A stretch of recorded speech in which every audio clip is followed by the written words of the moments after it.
Up, Oh, Holly, Dr. Holly Richmond is in the house. here. Perfect. Trying to get you set up, Nan. The timing could not be better for this conversation, Holly. Definitely. I'm so happy to be here and thank you again for reaching out. When I got your email, I felt like I got an email from a rock Oh, star in our field. So I'm thrilled.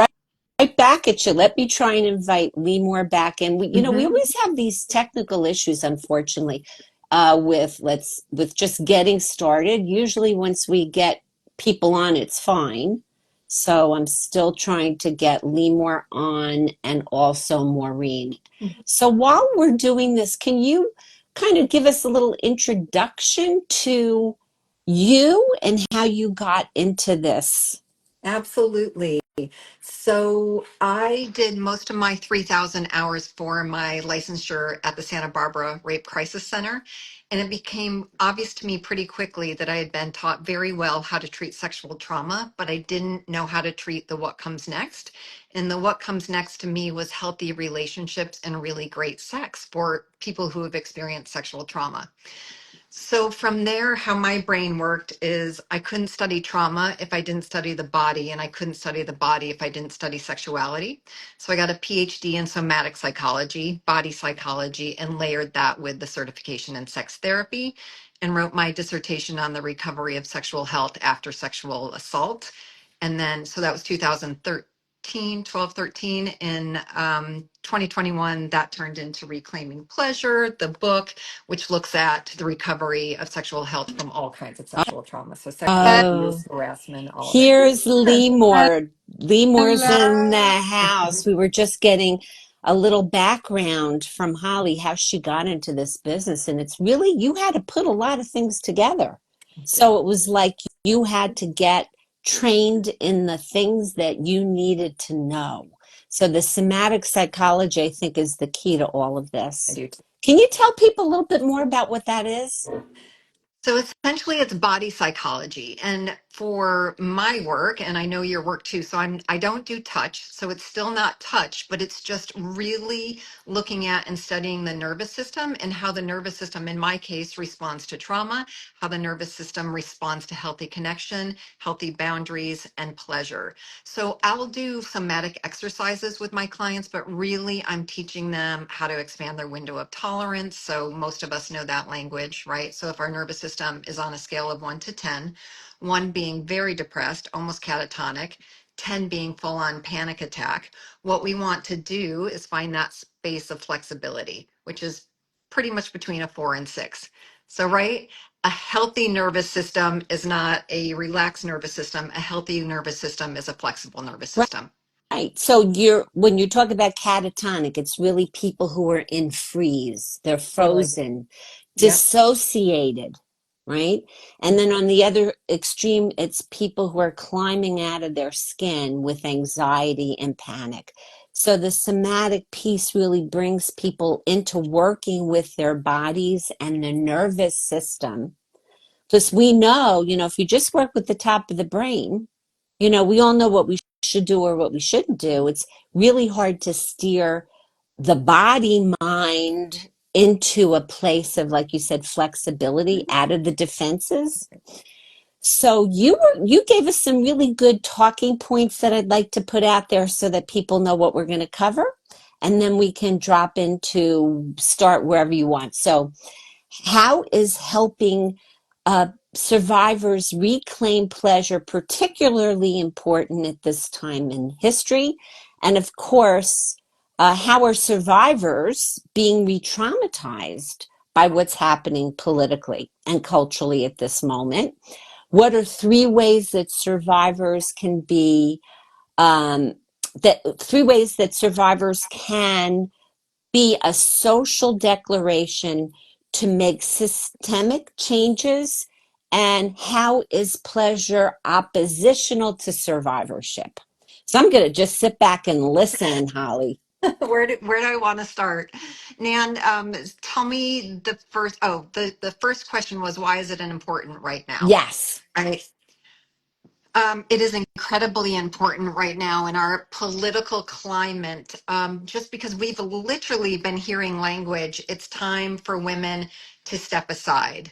Let men take the reins. Let me protect you. All of this real, like that masculinity coming back, right? I felt like in 2017, as so many of us did with the Me Too movement, that we were making progress. And I feel like we've kind of stepped back again into really not understanding sexual trauma for what it is. So, the reason this gets so complicated is because most people think that sexual trauma is what the media tells us it is, right? They think it's someone jumping out of the bushes and attacking a person, someone hiding in the backseat of the car. Over 85% of sexual trauma is not that. So, about 88% of sexual trauma is perpetrated by someone known to the survivor, right? Deep breath on that Right. one. That, however, doesn't serve the patriarchy, right? The patriarchy needs a bad guy.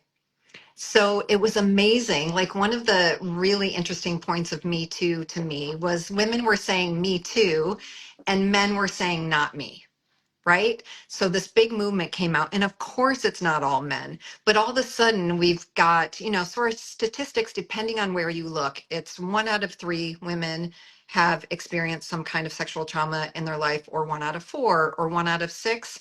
This happens to men too. 1 out of 9, 1 out of 33, again, depending on how you're defining it: sexual abuse, sexual trauma, sexual violence. So it's really what we're coming back to is this idea of something's happening and no one's willing to look at it anymore. And especially, I don't know how political we want to get, but there's, somebody in office who has 46 of sexual assault against them, and apparently it doesn't matter. And it's a huge I blow. think we want to get as political as we need to be because the personal is political. It really And is. everybody really has to feel free to speak the truth to power now that this isn't okay. And one of the things that I'm noticing is that I know that survivors are being re-traumatized. I think people who may not have had experience with what you would call, the kind of sexual trauma that you see in your office are being traumatized by what's happening now. Right. And I think most women have in their lives have had experiences where they've been made to feel uneasy, uncomfortable, and, have experiences that live on in our bodies, that, come from being oppressed, not having rights to, I grew up in the 60s and we marched. Well, I wasn't so old in the 60s, but I think a lot of us are feeling this deeply right now that we're not feeling safe as we're watching what's happening with the government right now. We're not feeling safe. And I think it's really important, like one of the things that we've been talking about, and I'm going to put it right back to you because I don't want to talk so much, but we talked with Candace Nicole Hargens, whose book is amazing, that just launched this week about good sex. And she was really making a big point that us reclaiming or claiming for the first time our pleasure and equity in our home relational, environments is key to being politically grounded, being able to push back. So this is like pleasure activism, on steroids right now. Yeah, and we're going to get there. But Nan, I think you bring up a good point. It's not just not feeling safe, but unfortunately, what we're back to in the last few years is not feeling believed. So when we have a system that supports not believing survivors, then the survivor themselves doesn't believe. So I can't tell you how many people it's taken them years to get into my office because of this reason. They're like, well, I didn't think what happened to me was bad enough, or that didn't count, because there's no scars, there's no bruises, there's no physical ramifications. But if you look at the somatic ramifications, so I look at 4 quadrants: physical, relational, sexual, and emotional. Chapter 6 of my book, if there's anything that needs to be written on from here, it is that. survivors will open this up and then just see these lists of symptoms and go, that's me, that's me, that's me. But they don't have a system that believes them, and therefore they don't believe themselves. And I just want to say, because I feel like there's been some pushback as well, of false reporting. Right. So that's one of the narratives that goes around. There's no way that this could have happened to so many people. It's false reporting. They're getting something out of this. So the facts are that sexual assault is false reported at exactly the same rate as other felonies, which is 2 to 8%. This is a very low percent. Anybody who has been through the reporting process knows that it is re-traumatizing in and of itself. So I think there's just so many layers here, Nan, going on of feeling re-traumatized, as if we're being told, hey, step aside, let me take care of this. I've got it, by the patriarchy, which is not true. All the words we can't say anymore, right? Sexual trauma is on there. So I really think like feeling believed and being strong enough and feeling empowered within ourselves is a piece of this. And then yes, then we should talk about pleasure as empowerment too, because it's just like this is such a key. So say more about that shift from survivorship to thriving. Mhm. And this, it really hasn't been looked at much. So as a trauma therapist, we're always like, how do we make people feel better? So healing. And for me, especially with sexuality, I was like, ooh, that's just not enough. So when we're looking about thriving, that's really tapping into elements of eroticism or eros, eros. Eros, a little tiny piece of eros is sexuality. The rest of eros translates to vitality, vivacity, co-creation, creativity, imagination, and play. So that's really for anyone who has been kind of in the grips of rigidity, finding these elements of eroticism, like that's what it takes. And of course, I want people having great sex and orgasms, but it's so much more than that. And a quote that I discovered recently that I absolutely love, and I wish I knew who I could attribute it to, is this: says, degree of health is in direct proportion to degree of rigidity, Makes right? total sense. Yeah. Right. And if we talk about what's happening in the bottom of the brain, where the core emotions are, and then conditioning, what happens is people live a lot in that flight or fight or freeze, and it's very rigid. So those defenses that they needed at some earlier point become like the straitjacket. So they're stuck in either fear, panic, grief, sadness, or some people are stuck in rage. And that can Right. kind of, or Yeah. some sort of, like a cocktail of them. But when we are in, what we do know is when we are in the defenses, there's no access or very little access to the curiosity to be able to explore and problem solve and get motivated that the seeking system gives us, which is powered by dopamine and Yeah. hijacked by how we use our attention. We don't really have great access to care, which is that system designed to give us those feel good, Yeah. neurotransmitters and oxytocin and the opioids. And we don't have access to play, which is really, how we get creative, how we get social joy. Never mind getting, access to the lust system. So, the way that nature wired us, if you're in a flight, if you are running from a predator, you do not need access to your lust system. Right. All the blood's going to your skeletal muscles. So, when you think about how most of us, most of the time, are really living in the either the hyper arousal, like you talked about the panicky, or in the frozen things. And when people get into fear and they're frozen, it's really hard for them to be flexible and get curious and create outcomes, and they also don't vote. Right. Yes, that's a good point. And it goes back like to our evolutionary past too. So we are like generations of women who I think subconsciously we all have that fear. Even if we haven't experienced sexual abuse, I think always like we are in a state of fight or flight because we are so aware that this can happen.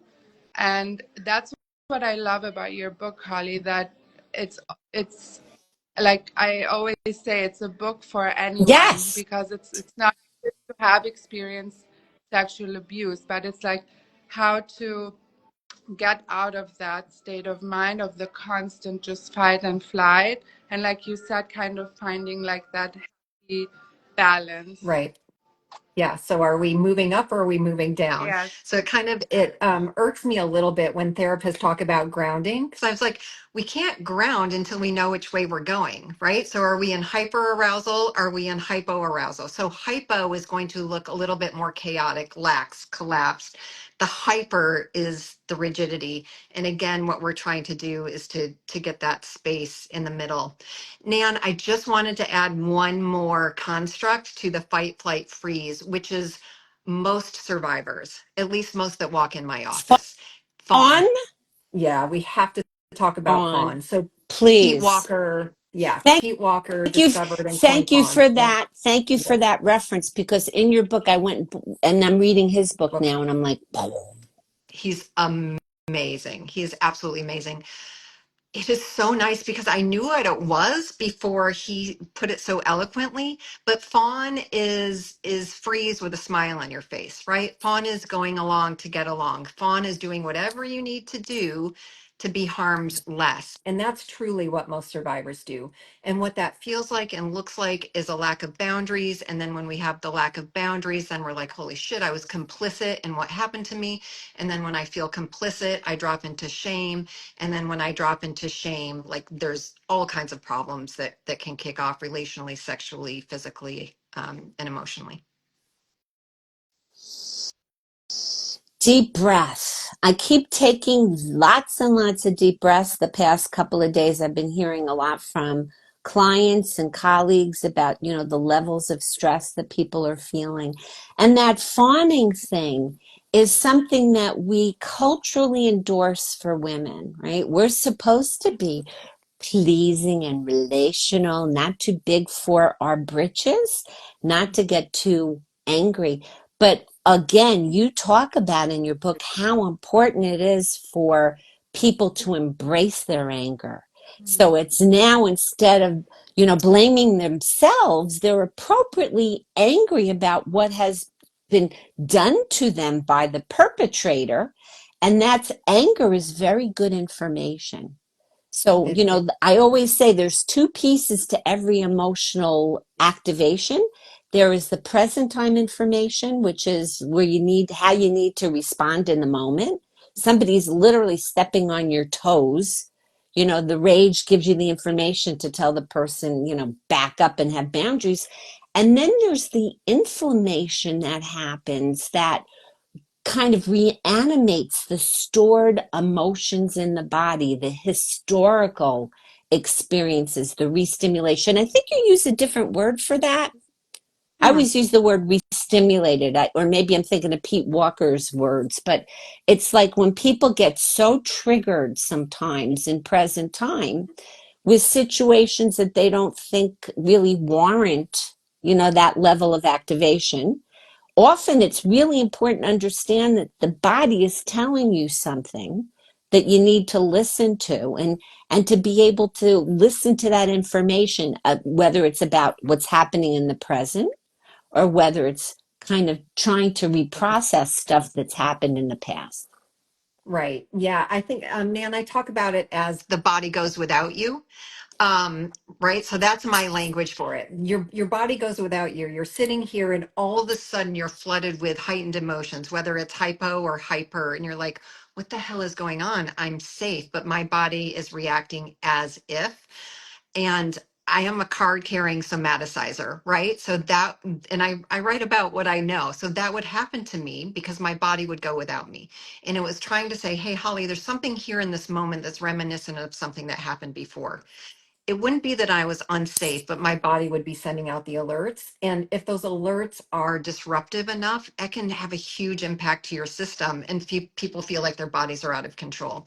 So yeah, so the body goes without us, and it's just really learning how to have empathy for our nervous system, that our body is trying to protect us, not harm us, kind of get a handle on that so we can kind of reframe, like the biggest work of trauma therapy is to relegate the trauma to the past where it belongs, because I, anybody any of us work with, they're safe now, right? We're looking at them on our Zoom, they're safe. as you would say, that was Okay. then, this is now. I love that because a lot of the work that we do with trauma is about helping people get to experience the feeling in present time of safety. Because if you're just sitting there and breathing and on a Zoom call with your therapist or whatever, in that moment you truly are safe, but your body doesn't know that. So Right. that's where I'm a big fan of extending the exhalation. Mm-hmm. So I like to tell people, like, just take that long, smooth inhale, extend the exhalation that engages the vagal brake, slows the heart down, and it tells your body, you can shift into that restorative place of safety. And I'll tell you from my own personal experience, I'm a card carrying panic attacker from the past, that I have been with the somatic work that I've done on myself with yoga and all other, gestalt, all sorts of stuff. I've been able to live much more out of that, triggered nervous system enough to relax and enjoy myself and not be so anxious. I went on the Today Show when I wasn't anxious. I worked on my nervous system and this is where the training with your nervous system can make such a big difference, where you can be present, excited, alive, connected, as opposed to in your head, and your body goes without you, as you would say. Right, right. And so all of those facets that you just talked about, and then if we add in great sex to it, right? So we're feeling connected and safe at the same time. And then maybe even we're having orgasms that give us all of those good hormones too, which our body adapts to, and it becomes a way that we can move through the world. And Pleasures I of didn't want to, yes, and I didn't want to miss what you said about anger. Um, like I wrote, it is so important. When my clients touch anger, I get really excited. And I know it's scary for them, but essentially, Nan, what that system is, shame is internalized, right? The blame goes inside. When they touch anger, I'm like, ooh, we are externalizing, which is very adaptive, and it's placing the blame where it belongs, which is out here, either on a perpetrator or on a perpetrative system, rather than in ourselves. So honestly, it all goes together. I know when most of us would talk about anger and pleasure, we would think, oh, those don't live in the same construct, but they absolutely do. You have to feel entitled to be able to push back. And Right. also, people need to give themselves permission to have pleasure, even in the midst of, I know a lot of people are struggling right now, to really find how they can relax and not be so worried and not get hijacked by what's happening. And it's more important than ever to find your way to that enjoyment, being in the moment, being in your body, connected with yourself, connected with the people around you. Yeah. So from a Yeah, go ahead, somatic Limor. Yeah. experience, how do you get people to be in their bodies and kind of also get to trust their bodies again, and allowing for pleasure to happen? So, Limor, I do this, my sessions, whether my clients realize it or not, are really almost broken up half and half. So, the first part is them living in the world, it's the relational space. So, I will give them homework about just going out into the world and doing it, whatever it is they do, trying to help them to feel safer, more connected in their bodies. The second half of my sessions are very sexual based. So, anyone who works with me is going to walk away with homework. The homework can be just putting lotion on your body after you get out of the shower, which that can be really hard for some survivors, but because they're just so, like, any kind of sensual touch with their body is really hard, to like these peak sexual experiences that I'll have my couples engage in. So what we're working with there is just how can we play again with safety and sensuality, safety and orgasm. So when we think about orgasm, le petit mort, right? The little death. There's no way an orgasm is really ever going to feel safe because it is inherently out of control. it's this beautiful little microsystem of training for people. So if I can get them to the place where they're having orgasms and not sinking into the shame, where they can have orgasms and feel deserving, even selfish, I am so happy. And that just, so that kind of rounds out our work. Deep breaths. So that being able to, you talk a lot about, survivors having to be in control, and that's a, issue. And I also think that, women that may not have explicitly experienced sexual trauma often will report to me that they have trouble letting go. Mhm. So their anxiety might be related to other things, but it translates into their lives of that, holding so tightly, the fear of just releasing and letting go. And I love how you address that in the book and give people something in between, where you're not just totally in control and you're not just totally letting go, but that you're being more and more at choice about how you choose, in a sense, to relinquish the control. Absolutely. And that is the key word, right? Relinquish, not give up, not get away, not set down. It's none of that. It's relinquish, which is an active choice of this is how far I can go today. And then tomorrow, maybe I'll be able to go a little farther and a little farther. And people do this in all kinds of ways. So again, it's really looking at how do you as a physical somatic being move through the world, and how can we play with this idea of relinquishing control? And back to that wonderful quote, degree of health lives in direct proportion to degree of rigidity. I promise when we back down from the rigidity, but we don't get into the chaos, right? It can't be slid too back into that hypo arousal. Like that's where the magic happens. So it's the flexibility of the nervous system, the flexibility of the core emotional systems to meet the challenges and the requirements situationally It, that make it people effective. exactly. So here's the next piece. One of the proponents in my protocol is connection. So many survivors want to do it themselves, right? I can do it myself. I've got this. And they play with relinquishing control. They're learning how to have great sex with themselves, great sex with other people. And then I tell them, okay, now we have to go out and live in the world and do this. And they're like, hell no, I don't want to do that. Because it's pretty easy to stay safe if we're a contained system, right? When we go out into the world, all kinds of stuff happens. So that's where the flexibility comes in. So that's the piece where I don't have to be safe. I don't have to be in control all the time, and I can still be Yeah. safe because I know I'll be able to take care of myself. There is no life, no world that is constantly roses and pink bubbles and glitter and all of those things. So we've got to be adaptable. And certainly we're living in a world for the last month or so that it is none of that. It is none of that. So we're constantly reacting, but being able to know, hey, I've got me right now, and hopefully step into community too. Like that just, it feels so important right now. I think the community thing is so important. I was on Dr. Candace Nicole Hargens had a slumber party, virtual slumber party the other night for her book launch. And there were so many powerful women, um, women of color, women, all sorts of people, men, and they were all saying basically, we're not going to get daunted by this. We're not going to let this hijack us. We're going to be like doing our pleasure thing, doing our community thing. What they were really saying is the key for them is community. Key for all of us is community. So I am seeing that starting to happen. I think, these kinds of I love that. conversations are that. I do. I'm going off to Ishwish with Maureen. Maureen can't be with us today. She's at her a volleyball game up in Boston with her daughter. Right. But what we're saying is like we need to be in community. And I think maybe one of the unintended benefits of all of this insanity, it's going to drive people back into connecting face to face, flesh to flesh.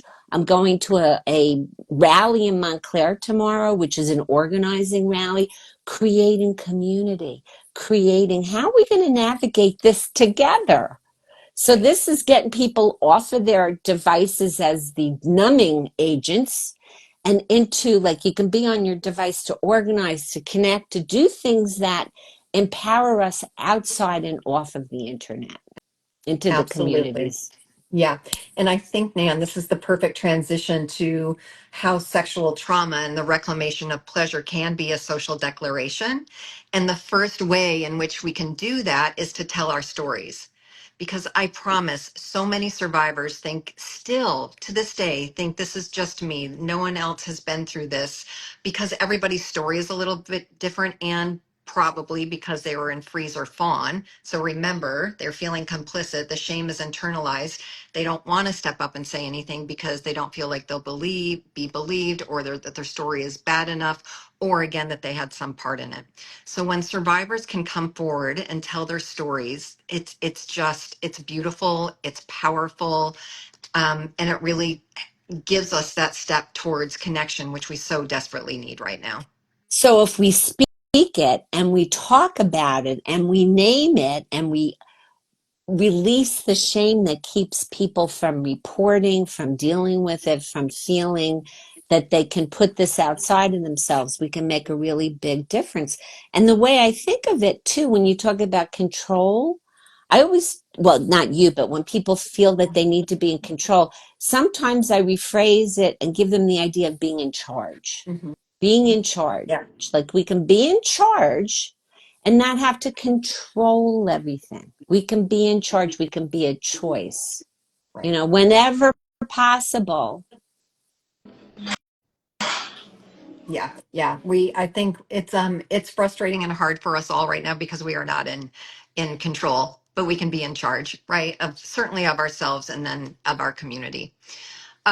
So the next piece, so we tell our story in community, and then we dare to empathize, right? And that is really the place of crossing the lines, finding connection with other people in our authenticity.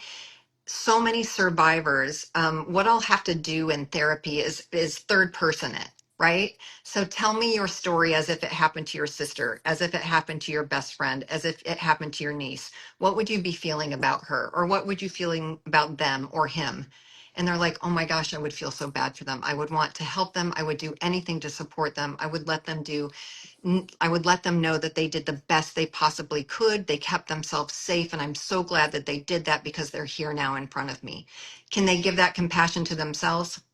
No, not until they start speaking it more. And again, daring to empathize with that internal experience, both of the nervous system and of their emotional state.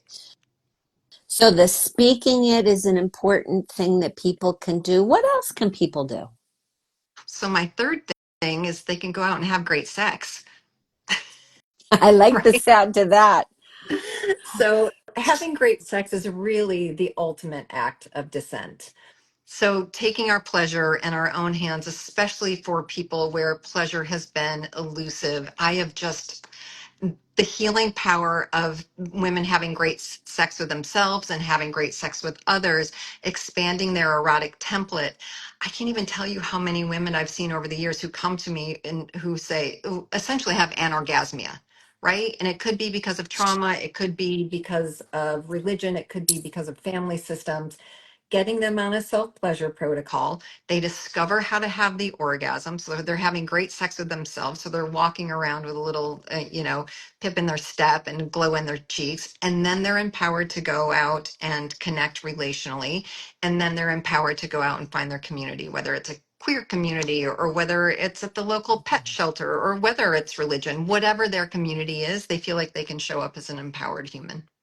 So, in a sense, when we think about it, there has been a crisis in connection. We have, I mean, for all of us, people have felt more disconnected, more lonely, more out of touch with being in their bodies, their pleasure bodies.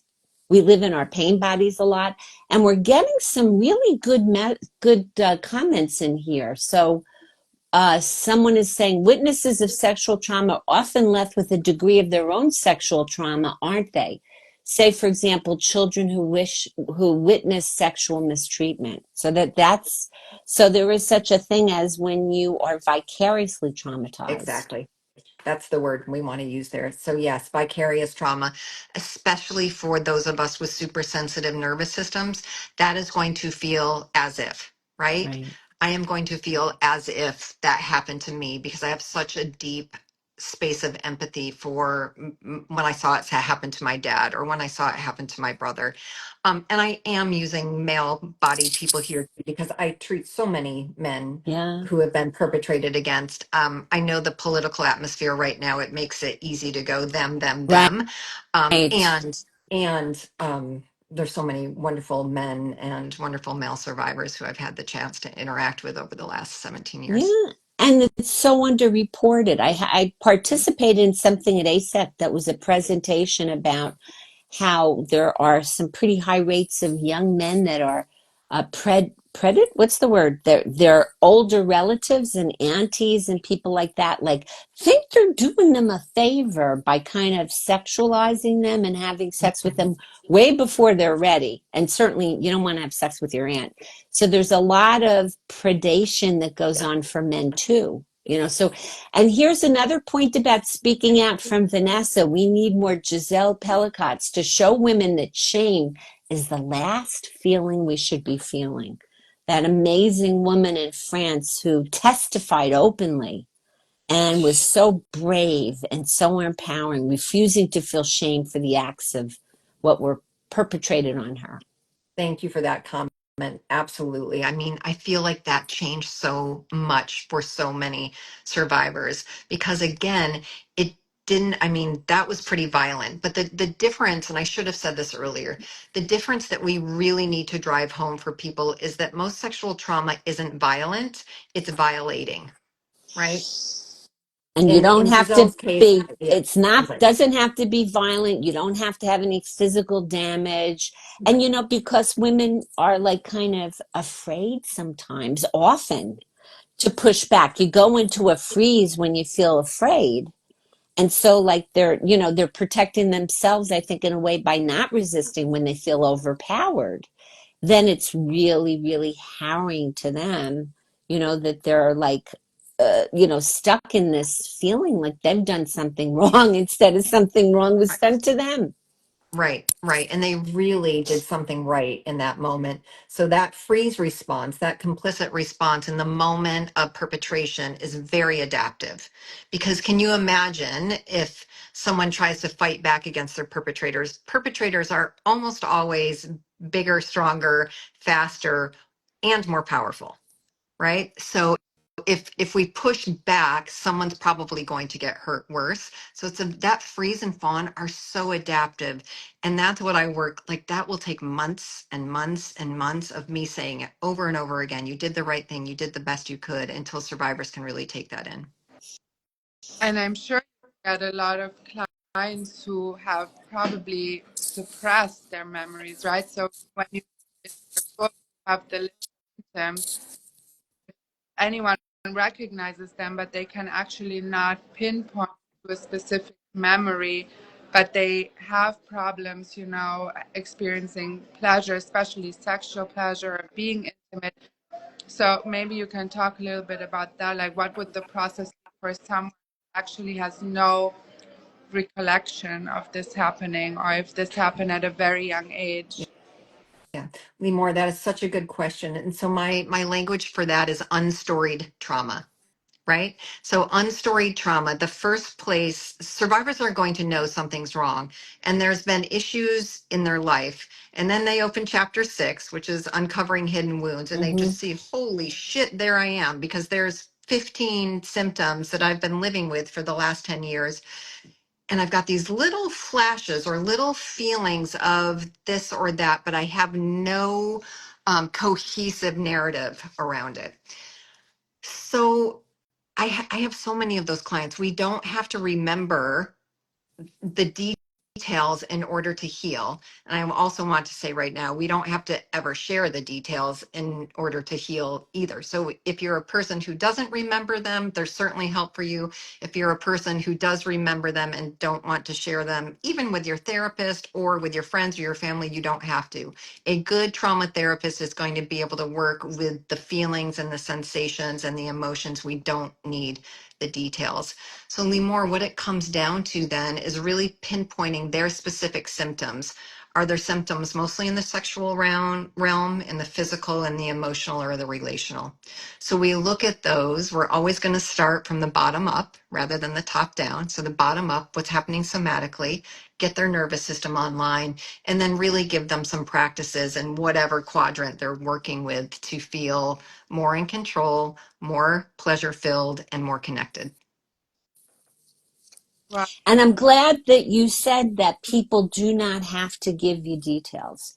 I have had so many people who were afraid to come into therapy because they thought they would have to go through reliving their experiences by recounting them in detail.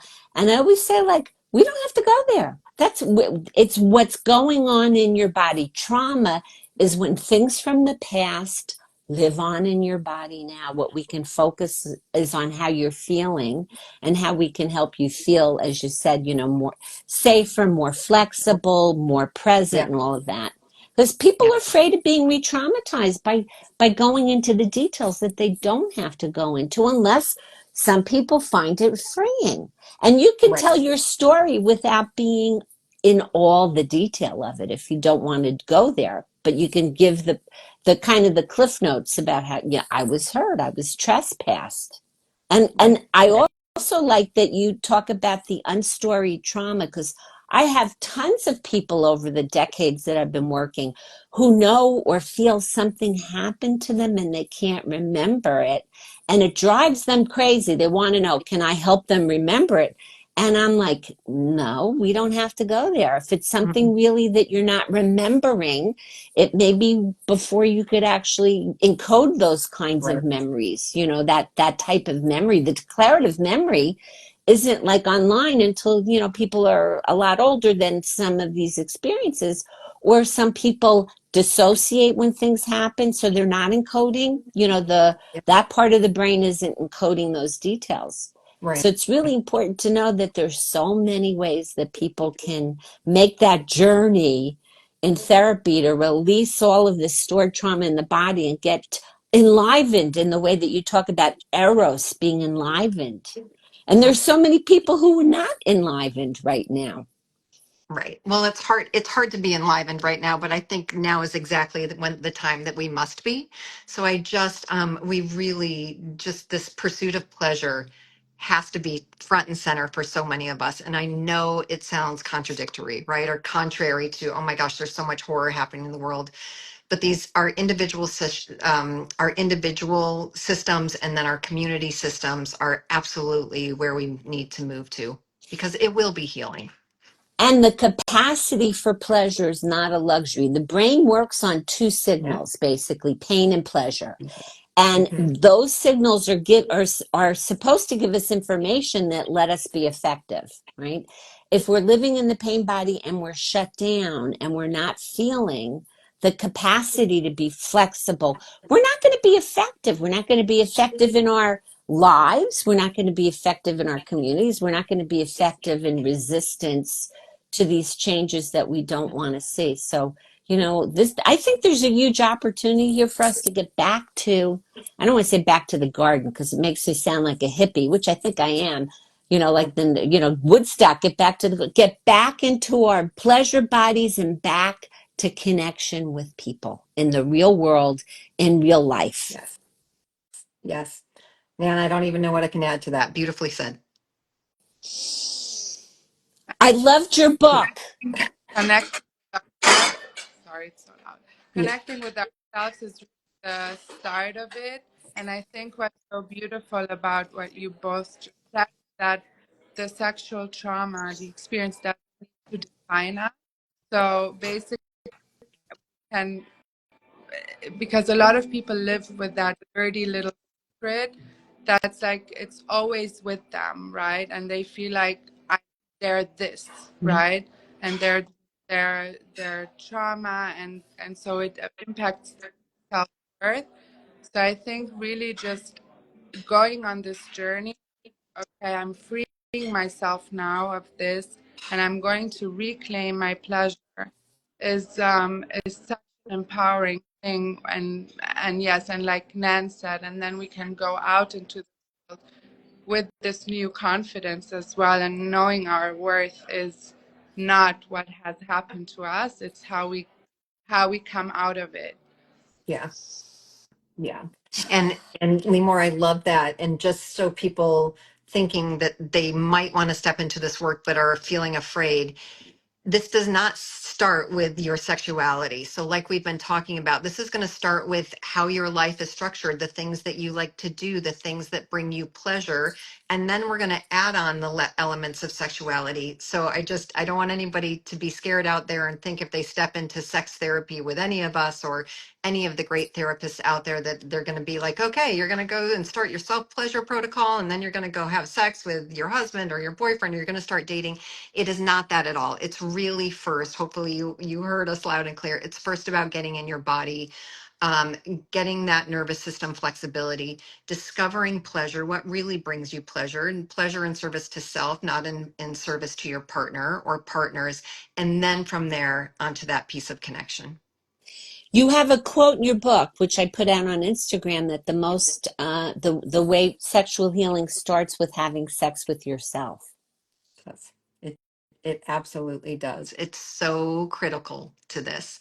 And your self pleasure protocol can be taking a bath and being sensual with yourself, or it can be a full on fantasy orgasm session, multiple orgasm session, whatever, however you want to define it.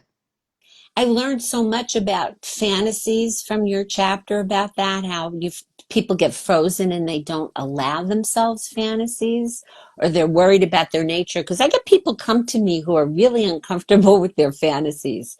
So, like being able to normalize it and feel comfortable with whatever it is. And, like, as you also said, sex is a little bit sometimes scary. Fantasies Yeah. can be a little bit scary and all of that. And to be able to have that container to feel it all, and that And not ability. Yeah, and not tell ourselves a story about it, right? So, Nan, what you're speaking to is arousal non-concordance. So my brain is seeking this fantasy and my body's saying, oh no, or my body's seeking this fantasy and my brain is saying, that is so effed up. How could you even think about that? Especially with survivors and forced seduction fantasies. So we Yeah, used to call forced seduction rape fantasies. We don't say that anymore for obvious reasons. So many survivors have forced seduction fantasies, and it's a mind fuck, right? Because they're yeah. like, oh my God, this thing happened to me and now I'm craving it. What in the world is going on? And it's a common fantasy for people for Everybody. women who haven't been Right. traumatized. So it's Yeah, one of the more common fantasies. and Yeah. it becomes such a misconception. Oh, women like it, or women, but it's a fantasy. It's controlled, and we are in control, right? And we are directing the scene. So, and maybe this is also how survivors cope. It's almost like, okay, maybe they can kind of restructure what happened, can be empowering. It It is. And Lee Moore, if the work is done right and if they can step into it, that's where they get to, instead of every time they go to masturbate, they have the forced seduction fantasy, then they end up in a shame cycle, right? And then they say, I'm never going to watch that again, or I'm never going to think about this again. And then they do, but getting to a place where, oh my gosh, the inherent nature of fantasy is consensual. This is in my head. How can I own this and really come at it from a place of empowerment? And the forced seduction is just being so utterly desirable. The focus of everyone's attention, whoever it is that's in your fantasy, and really being able to control that. Ah, deep breath. Yes. So I loved your book. I do want to say that the last couple of chapters I would love to assign to clients that have not had sexual trauma. Because what it is, it's really kind of taking your sex life and kind of building it. Like really being able to build it with awareness and consciousness and all of that. It's like a real restructuring, which I think many people can use, because a lot of people, I think you're aware of, particularly women, not just women, but a lot of people lose that connection to their sexual selves.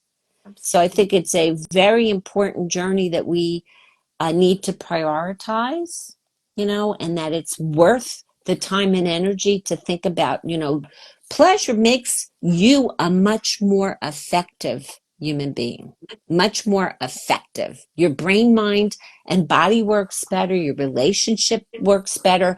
You're more effective in the world. And I think that, I like to quote Spinoza. You ready for this? I love this quote.